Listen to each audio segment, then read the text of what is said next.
आता हे काही 2-3 लेख छोटेसे मी लिहिलेले आपणास वाचून दाखवतो. म्हणजे आहारावर. अनेक लोक मांसाहार करतात. त्याच्यामध्ये स्वादिष्टपणा असतो आणि थोडीशी शक्तीही असते. हे खरं आहे. गंमत अशी की जगामध्ये दिवसेंदिवस वाढणारी अफाट लोकसंख्या पाहता मांसाहार ही आवश्यक बाब होऊन बसली आहे.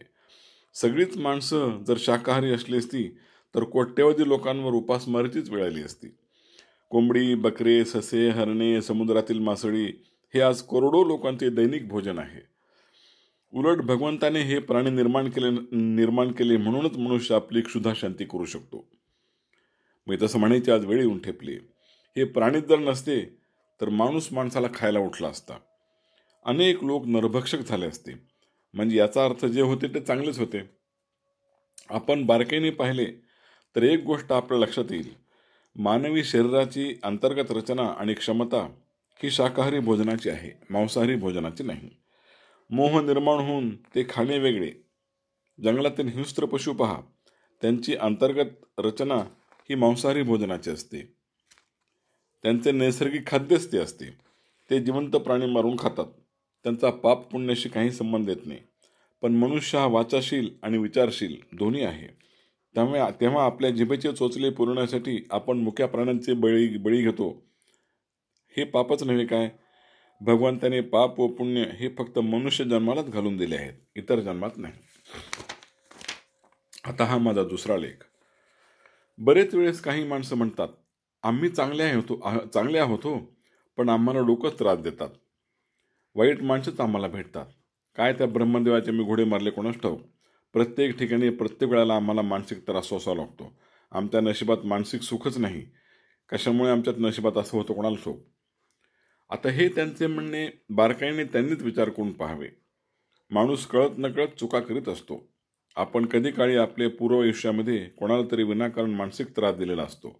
आपल्या ते ध्यानीही नसते. पण त्या निरागस आणि निरुपद्रवी जीवाचा शाप आपल्याला लागत असतो.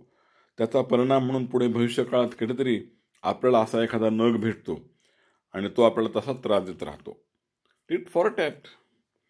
आपण जर खरोखर कोणालाही त्रास कधी दिला नसेल आणि तरीही आपणास आकारण कोणी त्रास देत असेल तरच आपल्यावर अन्याय होतो असे म्हणावे. त्याचा वचपाही आपण तसाच काढावा. त्यात गैर काहीच नाही.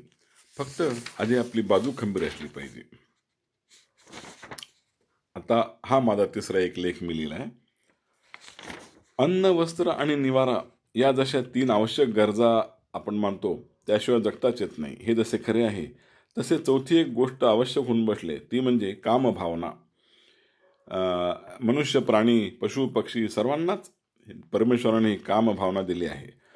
परंतु या ठिकाणी आम्हाला सांगायचे ते हेच की या देशामध्ये जे काही महान थोर ब्रह्मचर्य होऊन गेले, ज्यांनी शेवटपर्यंत ब्रह्मचर्य पाळलं, त्यांनी असे सिद्ध करून दाखवले की विषय सुखाशिवाय देखील जीवन जगता येतं.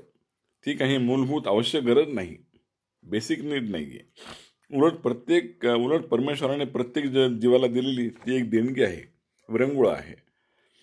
वंश वाढवण्याचा तो एकमेव मार्ग आहे. परंतु ती अगदी गरजच आहे असे नाही. हे त्यांनी स्वतःच्या आचरणाने आणि प्रचंड मानसिक ताबा ठेवून हे सिद्ध करून दाखवलेलं आहे. सर्वसामान्य माणसांची प्रवृत्ती कशी असते? देवाने जन्म दिलाय, त्याचा छान उपभोग घ्यावा, मस्त ज्याला आपण म्हणतो एन्जॉय करावा, म्हणजे इहलोकी सुख भोगून पुन्हा परलोकी सौख्य मिळावं अशी ते अपेक्षा करतात. पण तुम्ही पहा, रामदास स्वामी, विवेकानंद, रामकृष्ण परमहंस इत्यादी थोर आणि दिव्य पुरुषांची जीवनचरित्रे पहा. आपण आश्चर्याने थक्क होऊन जातो. त्यांना कधी कामसुखाचा मोह झाला नाही. किती प्रचंड निग्रह आणि महान संयम होता त्यांचा.